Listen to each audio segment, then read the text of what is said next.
Ejaz skills academy में खुशामदीद।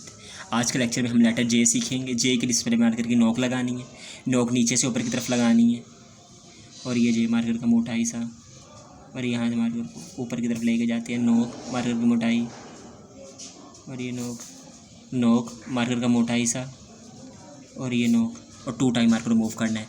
अब जे देखें, जे में 3 इसके तरीके हैं नीचे से ऊपर लेके जाने के लिए। एक ये है कि यहाँ से मोटे हिस्से से आप बारीक की तरफ सफ़र कर लें, या इसे बिल्कुल आप नोक से पोलाइटली ले जाएं।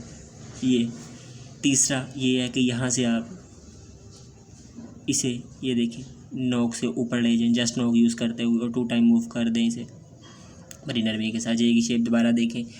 और हम अगर इसे नेल्सन राइटिंग में ले जाएं जिसमें लेटर्स को अगर लिखते हैं तो उसमें ये हमारे पास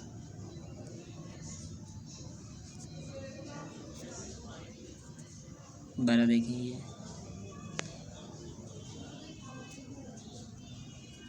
ये जी यहाँ 2 टाइम मैंने पिछले आई में बताया था कि आपने 2 टाइम इसे मूव करना, इसे खाली नहीं छोड़ना।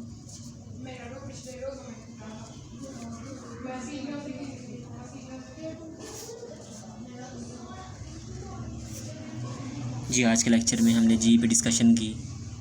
मेरे channel Bilal Ejaz skills academy को सब्सक्राइब करें, लाइक करें, शेयर करें और ज़्यादा से ज़्यादा कमेंट करें। Thanks for watching video. अल्लाह हाफिज़।